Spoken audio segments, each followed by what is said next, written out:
Hello, and welcome to this OML Office Hours Features Highlight session on Oracle Machine Learning, AutoML User Interface, Introduction and Demonstration. I'm Mark Hornick, Senior Director, Oracle Machine Learning Product Management, and I'm joined by Marcos Aranzubia, Product Manager for Oracle Machine Learning. In today's session, I'll start us off with an introduction to Oracle Machine Learning AutoML UI, and Marcos will then demonstrate various features and the use of this new OML component. Let's briefly touch on the Oracle Machine Learning product family that supports data science projects. Oracle Machine Learning provides interfaces for three popular languages, SQL, R, and now Python. For interaction with autonomous database, we provide OML notebooks based on Apache Zeppelin with SQL and Python interpreters. Oracle Data Miner is a SQL developer extension that enables users to create, schedule, and deploy analytical workflows through a drag-and-drop user interface that's compatible with on-premises and database cloud service databases. Oracle Machine Learning for Spark provides machine learning in the big data environment with native scalable algorithms, as well as Spark MLlib algorithms included in the same framework. Recently released, and the topic of today's session is, we have the Oracle Machine Learning AutoML UI, a no-code user interface that automates model building, selection, and deployment.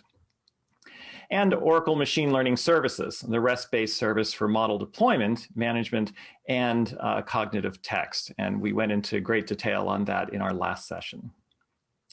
So let's look at the no-code user interface we refer to as Oracle Machine Learning AutoML UI.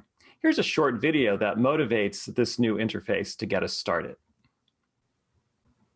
The machine learning process has multiple steps. While some don't readily lend themselves to automation, others increasingly do, especially those that are repetitive and iterative. Take the modeling process. You have multiple algorithms to choose from, but which is best? So we choose an algorithm. We build a model.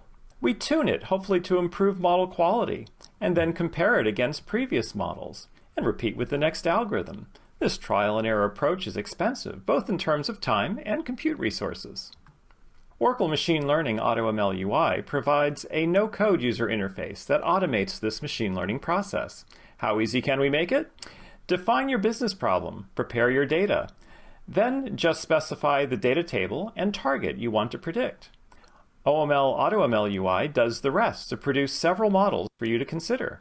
Select the model you want to deploy through a REST endpoint, or immediately through SQL queries for custom enterprise applications, Oracle Analytics Cloud dashboards, or Oracle Apex applications. With Oracle Machine Learning AutoML UI, you get productivity for data scientists while empowering non-expert users within database machine learning. Learn more at oracle.com/machine-learning and take OML for a free test drive in Oracle Autonomous Database. So while data scientists may gravitate toward AutoML programming interfaces as found in Oracle Machine Learning for Python, the Oracle Machine Learning AutoML UI, this no-code user interface supporting automated machine learning, supports both data scientist productivity and non-expert user access to powerful in-database algorithms for classification and regression problems by automating the time-consuming and repetitive tasks. Oracle Machine Learning AutoML UI automates model building with minimal user input. Just specify the data and target, as we just saw, in what's called an experiment, and the tool does the rest. As we'll see shortly in the demonstration, running an experiment produces a leaderboard of models and their corresponding performance, allowing users to select models for deployment in OML services, which we discussed in the last session. Here's a quick overview of the experiment pipeline, which consists of 5 principal steps. With automated algorithm selection, the goal is to identify the in-database algorithms likely to achieve the highest model quality. Using a technique called meta-learning, AutoML leverages machine learning itself to help find the best algorithm faster than with exhaustive search. Adaptive sampling identifies the right sample for training data and adjusts the same for unbalanced data. For example, when your target has few positive cases relative to the negative cases. With automated feature selection, the goal is to denoise data by eliminating features that don't add value to the model. By identifying the most predictive features and eliminating noise, model accuracy can often be significantly improved, with the side benefit of faster model building and scoring. Automated model tuning tunes algorithm hyperparameters and can significantly improve accuracy while avoiding manual or exhaustive search techniques, which can be costly both in terms of time and compute resources. And finally, we have feature prediction impact, which ranks features that most influence predictions, computed in an algorithm agnostic manner, meaning that the results aren't influenced by the type of algorithm used. And each final model produced per algorithm has its own feature rankings. Oracle Machine Learning AutoML UI uses OML for Pi under the covers. Recall that being the Python interface to OML on Autonomous Database. Both leverage the same in-database algorithms and core AutoML technology developed by Oracle Labs. This table highlights the API-based manual pipeline assembly supported by OML for Pi, and the fully automated modeling pipeline supported by the OML AutoML UI. As we already mentioned, capabilities such as adaptive sampling provided in the AutoML UI further support machine learning performance and model quality. The ability to generate notebooks from selected models and deploy models directly to OML services further supports the ease of use and model deployment for users. Here are some performance considerations you should take into account when running OML AutoML UI. If you're using the always free tier, know that this is a 1 OCPU autonomous database instance. So there's no parallelism, and this instance is intended to allow users to explore functionality on small-scale datasets. On the paid tier, you can configure your autonomous database instance per your needs and opt for autoscale to get up to 3 times your normal autonomous database OCPU, elastically allocated. Note that all the steps in the experiment are included when running a workflow. The defaults are currently set to select the top 5 models from among the available algorithms. And the database service level is set to low, which results in no parallelism. And there is a relatively high runtime limit that's set. A few tips to reduce runtime include: when running an experiment, you have the choice of faster results or better accuracy. And if you're interested in getting initial results faster, there's an obvious choice. You can reduce the number of top models to select to 2 or 3, since tuning models for each algorithm also takes time. And if you're only interested in the top algorithms, then you could work from that. You can eliminate algorithms from being considered. If, for example, you know that maybe model transparency isn't essential, or is essential, in which case you might remove neural networks from consideration. As already suggested, you can increase the OCPUs allocated to your autonomous database, and at the same time, make sure you increase the database service level to medium or high. The medium level enables some parallelism with greater concurrent user access, while high gives the greatest parallelism, but limits the number of concurrent users more significantly.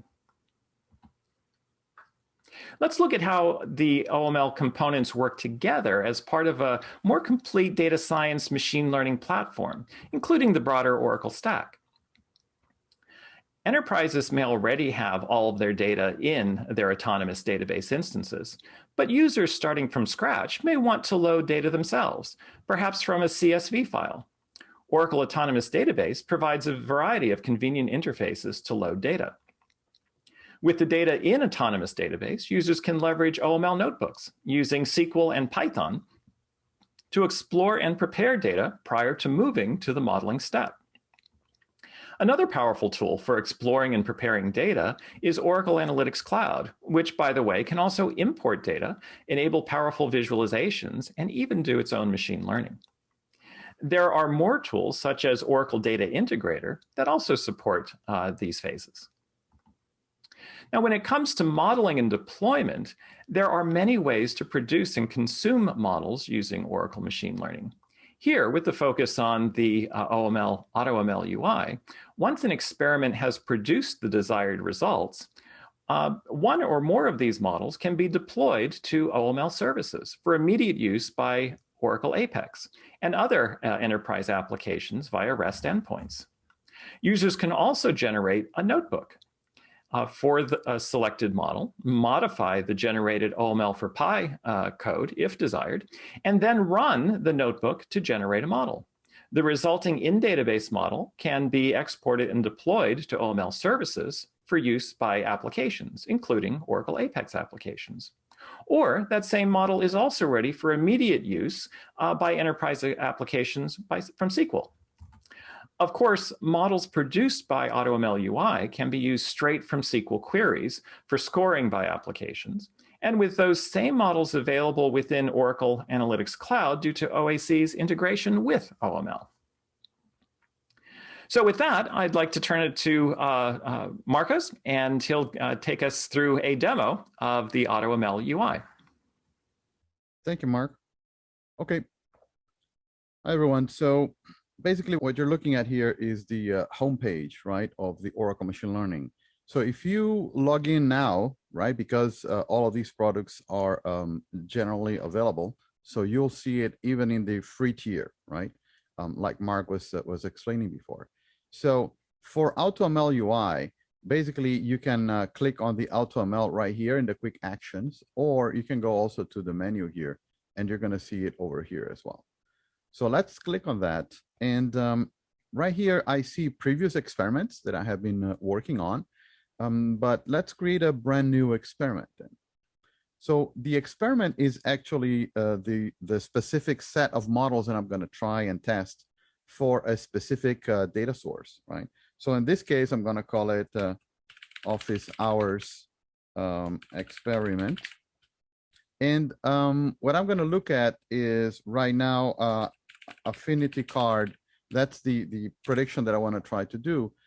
You can come here in the data source. And the idea is that every single user that has given you access and permissions to their tables, you'll be able to see their tables and come here and select that, right? But in here, then, I'm going to select Customer 360, right? And if I select that table, then, and I say, OK, what we're doing is now evaluating, looking at the features, and immediately show you down here a list of the features that were on that table, right? So you can see the list of the features here. You're going to get some statistics, minimum, maximum, average, standard deviation, distinct number of values here. And then the idea is now that all I need to do is select my prediction target. So in this case, I'm looking for that affinity card. The algorithm already detects that this is a binary 0, 1. So it's going to actually immediately change and leave the prediction type, right? Estimated as classification. I could change it manually if I wanted to, but I know this is a classification problem. So it's going to give you the automated decision here, right, for the correct one. And now I'm going to select the case ID, right? So that's a unique ID for my customers. In this case, it's called the customer ID. So if I wanted to, that's all I needed to click and enter. Then I could just click here on start and immediately start my job running, right? Now, there are additional settings that I can adjust. And these are the ones that Mark was explaining to you, where you can say, you know, what is the maximum number of models? So in our case here, because this is a quick demo, I can reduce that. I'll use 3 or 2. I'll put two different models, right? I want the 2 best models for the problem. Database service level, right? Same thing again. The default is low. Let me add it to medium. And what is the model metric you would like the model to tune on, right? So what's the best accuracy, or what I'm looking at precision? So you can change that as well, right? So after doing that, then let's just go ahead and start. So I'll ask for faster results, and then that's what it does. It tries a certain number of hyperparameters, and then it's going to try to give you the best possible in a shorter time, right? If you have more time, you can switch to the best accuracy, right? And then it will run actually the model for a longer time. Now, the trick here is when you're looking at the screen, you see that it's running here on top, right? And basically, you can click on these 3 dots. And by that, it actually shows you the progress. So it shows you that it ran the algorithm selection. It already completed. It showed me that the 2 best are random forest and support vector machine linear. It's now running an adaptive sampling. It will then run feature selection for each of the models. And only when it gets to model tuning, it's going to show me the accuracy for each model. And it's going to start improving that. And you're going to see the step-by-step that it does at that point. Okay. And finally, when everything is done, it's going to run the MLX, right? The feature impact for each of the models, which is a feature impact not based on the model itself, right? So this is a model agnostic capability. So now you see we are up to the 74% accuracy here in the random forest, and it's going to keep going. It is decently fast at this point. The volume, as Mark was mentioning, right? The number of models, the volume of data, things like that are all going to impact and show you the performance. Now, while this is going, and it's going to end up soon because it's a small problem, I wanted to show you the complete problem when it's finished. And we're going to come back to the office hours experiment here. But when it's done, basically, you're going to see something like this, right? Which is the accuracy improving, the leaderboard, right? In this case, I had 5 models running at the same time. The features are down here, right? But then for every model here, I can not only look at the accuracy, I have something called the metrics here. So I can click on that and I can add things like, balance accuracy F1, precision recall, area under the curve, right? And then they're going to be basically shown here to the right as well. So that you can, if you wanted to sort models here, you can just click on the arrow, right? And sort models by that metric as well.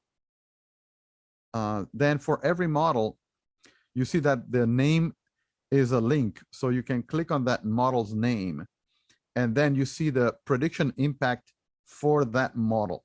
So these are the best attributes determined by MLX, right? By the feature importance or attribute importance for the model that help the model determine whether a customer is going to buy or not that product. And at the same time, on the right-hand side, I have a confusion matrix that is run on top of the test data. It's not on the entire data set. It's going to run only on the test data. So you can see where the model made any mistakes, right? So the model here was predicting no, and people actually didn't buy that on this test.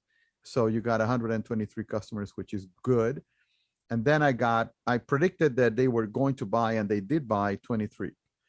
Now I had a problem with 9 customers where I said they were going to buy, but they didn't buy in reality. But that is not too concerning, right? If it's sales, then I can say, okay, I just sent the guy an offer or gave him a bonus, some coupon, but he didn't buy. Maybe more concerning would be these 21 guys here, which actually were buyers and I couldn't identify them, right? So then you would go back and check other models, and then you can start tweaking other things or selecting other optimizations, right? But the idea then is that you have the ability to see this very easily for every model. So for every model, it's going to be different, right? You see there are different columns that are the most important here, right? Different attributes for every model, different confusion matrix for every model. These are going to be model by model, right? So once you decide every model, right, that you want to run, and by the way, if you click on completed, you can see that on the right hand side is completed. You can click on that to check again what the execution, right, the previous execution that finished. And you could also restart this completely requesting a better accuracy. You can easily restart everything from here as well, right, and run it again. But for every model, then you have the capability of doing two main things here: create notebooks and deploy, right?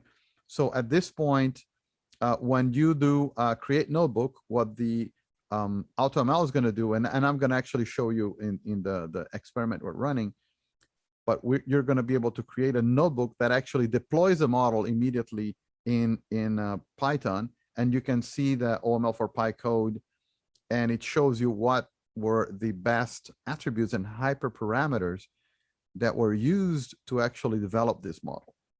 And on the model deployment, I'm going to be deploying the model to OML services in one click as well.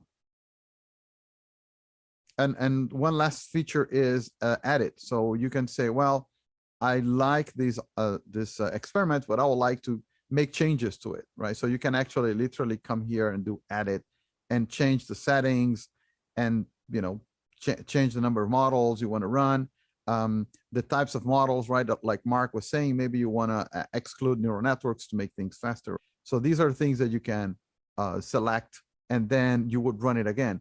If you run it again, though, you will override the previous one. So we also have another feature, which is if I cancel and go back to my list of experiments here, you could click on here and then you could duplicate. In that way, you can then play with that, with the settings, right? And decide whether you prefer one or the other when you change and create several of these guys. Now let's go back to our experiment. And this guy completed, right? It was running, it ran the random forest, got my support vector machine, and it finished. So in this case, same thing again, right? I can add the metrics to the right. I can look at the model, what the model did, right? In terms of confusion matrix and things like that. And then right here, then, as I was mentioning before, you can do a create notebook. So let's do that. We create a notebook, and all we do is give it a name. So we can say random forest affinity office hours, right? Okay. And then we can say, okay. So then basically that guy created for us the entire notebook. So we can come here to the notebooks and now sort by my last updated, and I can see that I have random forest affinity office hours. So I open that up, and you'll see that basically what we did is we wrote for you the entire notebook that will go from gathering the data that you used exactly to run that experiment, building the model using the settings that were given, and also finishing up with the scoring. So right now you can see that you have that import, right, of that data. It actually builds the data the way you have it there with the same names and the same tables. I have to enable here my interpreter, and then I can I'll run all paragraphs just so it's easy for us to see. So I'm running this right now. This was a freshly created notebook by the system. And what you see here then is it's going to give me the first view, right? A quick view at the data, right? At input data. And then it's going to show me creating the train data. So it's going to write the train data after that, right? So it's going to split into the Y and the X. And then it's going to now give me the settings that were actually the ideal settings created by AutoML and identified. So these are all the hyperparameters that were determined to be the best. So it's now building the model with this guy that fit. It's going to build the random forest model. So now I have that model built, and these are the details of my model. So I can see the model right there that was built. And then finally, I can use that model for prediction. I can do predict, and I can even do, if I wanted to, Scikit-learn accuracy score, for example, directly on top of that data if I do a pull, right? Now, you got to be careful with the pull, because if you have millions of records, you don't want to pull them into Python's memory, right? That might be too much. But you can see here that the test, right, directly from that.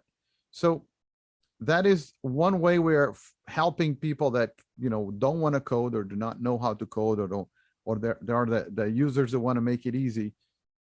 So you don't have to, right? If you don't know how to code, you don't need to. Now, the other thing, back into our office hours experiment here, the other thing we have is also the deployment of that model. So in here, I can actually give the model a name. So I say RF affinity office hours. And I'm going to give it the URI that I'm going to use for REST scoring. RF affinity office hours. The model, I'll give it a version name, a number, and then the model, the namespace. Usually when it's an in-database model, I like to use that. And then I will want to say the model is shared. So when I do that, immediately this model is going to become available to anyone accessing it through a REST service into OML services. So when I do OK, it's going to say, OK, I'm deploying the model. So it says the model has been deployed successfully, right? So there's another place that is new coming with this interface, which is the models here, the models menu, right? So when you go to the models menu, you can actually see the models that were created. So I sort by date. I get these two models were created, right? The random forest and that support vector machine. They were trying to predict affinity card, right? I have two other models. I have other models predicting other things, right? So these are the two models that were created. And then I can actually see the deployments. Now, the same thing with the deployments, I'm going to sort by date, and I can see my RF affinity, right, office hours, and the URI. So in this case, if you click on the deployment name here, you can actually get the model metadata. So this is what it's telling you, right? I'm using these columns here to predict affinity card, right? And that's basically what it's going to give you, right? So when you look at this from REST, from the REST endpoint directly, right, you're going to get something very similar to this, right? That's the idea, right? So once you created that model, then basically the idea is you can come here to OML services, right? So if I am using OML services, I am now switching to Postman, right? Just because it's one of the easy REST tools, right? So in Postman, I first am going to request a token. I have my user and password for the same server, right? So this is physically the same autonomous database data center, right, in San Jose. And then I get my token. So if I now go to my Oracle Machine Learning models, and I want to list all the OML models, for example, right? And remember, that's where I put the OML models there. If I want to run that guy now, I can effectively see that if I see the model numbers, right, the versions and all the models are here, I'm going to just click the visualize to see this in a little easier on the eyes. So I can now scroll down and see the user names, the people that have been storing, right, models into the server, and the last model entered here, right? So that guy was literally a one-click, and it was published to OML services. So he's not only a model, right, but he also has the model endpoints, right? So if I list my model deployment from here as well, right, which is going to be a smaller set, but when I list at model deployments, then it should be over here the same way, right? So that's the model deployment, and that's the URI, right? RF underscore affinity underscore OH. So all that means that now the model is available for scoring, right? So if I now want to run one simple scoring like that, and this is a model URI, right? This is from a different model URI, but I can change this to RF underscore affinity underscore OH, and I will push some data, right? I have a few records here with some data to that model, and I'm gonna execute, and that's it. So in 119 milliseconds, I got back the scoring, right? So the scoring came back very, very fast, and that's the result, right? So for a customer with these features, they have this probability to buy at that point. Okay. Now remember also that Oracle Machine Learning is resilient in the sense that you can cripple the data. You might not have, that information. So I'm going to delete that information. I didn't have it, right? My system was not working that day. Something failed, or that customer didn't tell you that information, or maybe we don't have the age over here either. You're still going to get a probability back. Okay. So the model is going to adjust and is going to automatically behind the scenes do a missing replacement, right? Is going to replace that missing data with a proper either average, right, for that group, and is going to be able to give you back still a probability. Okay. And the same thing applies with now the prediction details. Remember that when we were talking about the models in AutoML UI, we talked about the features, right? So the feature explainability. So we were looking at what are the features that explain best that model behavior. But inside data mining, inside Oracle Machine Learning in database, we have that other feature, which is actually the ability to request for these prediction details. And basically, I'm asking for the top 5. So what I can do now is when I send that information, I'm going to get back. It takes a little more milliseconds because now I have more data to come back. I not only get the classification, the probability of that customer, but I have what were the top reasons why I classified that record that way. What are the weights for each of the attributes that are giving this customer the most importance, right, at that point? So I can change to visualize, and now I can see those prediction details, right, and the weights here. Okay, so I see that for this particular customer, that prediction, the highest weight for that particular prediction was years of residence. That's the column or the attribute that counted the most to tell this customer had that probability of buying my affinity card, right? So basically that's it. That's the idea. That's what I wanted to show you guys on this perspective. And I think I can go back, Mark, to you, and we can open up for questions if there are specific questions. But let's go back to your slides. Great, thank you, Marcos. Okay, so thanks for that great demo. Marcos really took us through the full range of functionality that we have in the AutoML UI, as well as how it integrates with OML services. And so before we get to the Q&A, I just want to call your attention to some helpful links here. For more information on Oracle Machine Learning, you can check out some of these. There's the new OML for Pi Live Lab that allows you to quickly spin up a free autonomous database and work through multiple notebooks that introduces you to the range of OML for Pi capabilities.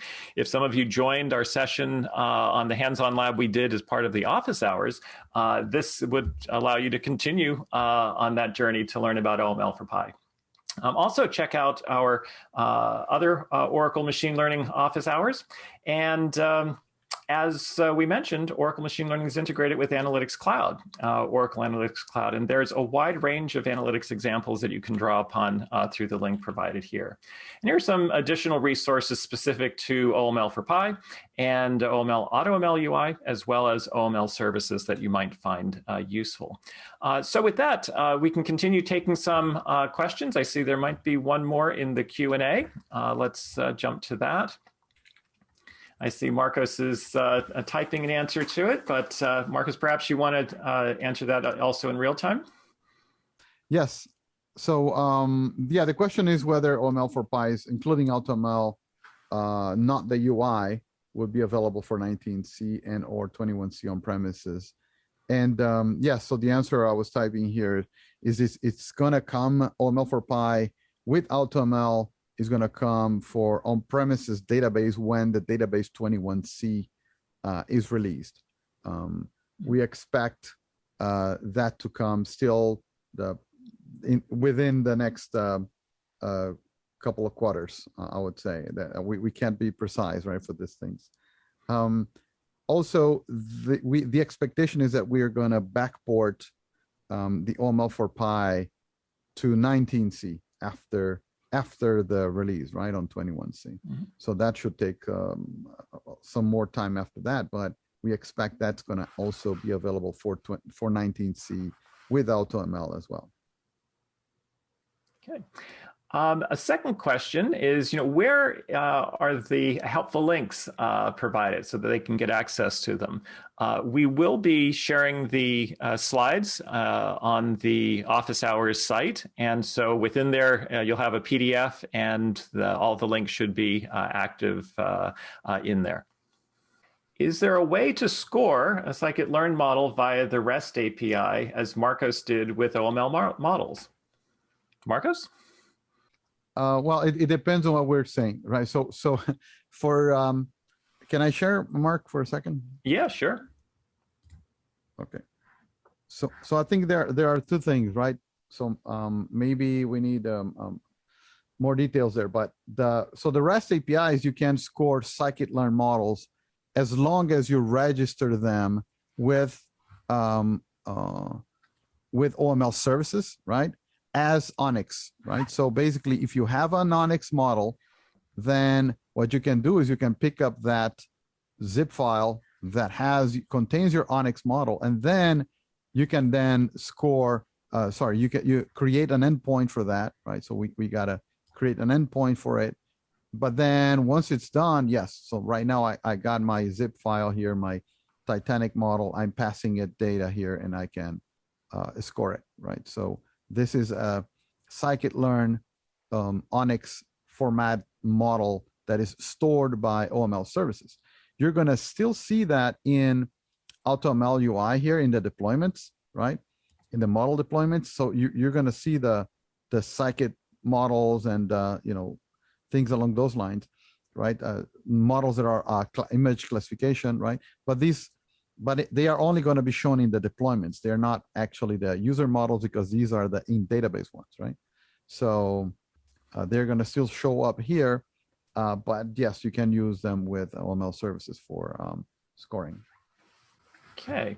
And with that, I think we have no additional questions in the Q&A. And unless someone posts something soon, we'll thank you for learning about the Oracle Machine Learning AutoML User Interface and hope to see you at our next event.